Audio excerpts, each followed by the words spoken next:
અંકલેશ્વરના મુલ્લાવાડમાં એક ચિકન શોપના માલિકે મંગાવેલ મરઘીના જથ્થામાં એક મરઘી 4 પગની આવી જતા ભારે કુતૂહલ સર્જાયું છે। હંમેશા મરઘીના 2 પગ હોય છે, જો કે ચિકન શોપમાં એક 4 પગની મરઘીએ ભારે આકર્ષણ જમાવ્યું છે। કુદરતી કરામતનો એક અનોખો કિસ્સો સામે આવ્યો છે।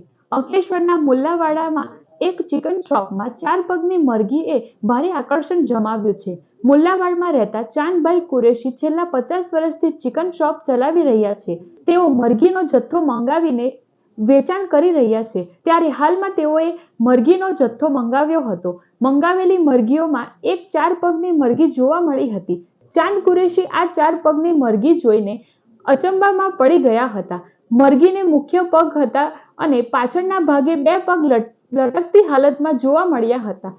મોટા ભાગે મરઘીના 2 પગ હોય છે, ત્યારે 4 પગ જોવા મળતા આસપાસ રહીશો 4 પગની મરઘીને જોવા માટે ઉમટી પડ્યા હતા। ચાંદભાઈ કુરેશીએ જણાવ્યું હતું, વર્ષોથી મરઘીનો વ્યવસાય કરી રહ્યા છે, જેમાં પહેલીવાર 4 પગ ધરાવતી મરઘી જોવા મળી છે, ત્યારે આસપાસના દુકાનદારોમાં પણ ભારે કુતૂહલ સર્જાયું હતું। મેં આ વખતે મરઘીનો જથ્થો વર્ષોથી મંગાવું છું। 50-55 વર્ષ થઈ ગયા છે મારી દુકાનને। હું ચિકનનો જથ્થો મંગાવું છું। આ વખતે ચિકનનો જથ્થો મંગાવ્યો, તેમાં 4 પગની મરઘી આવી। એ આચાર્ય કુદરતી વાત છે।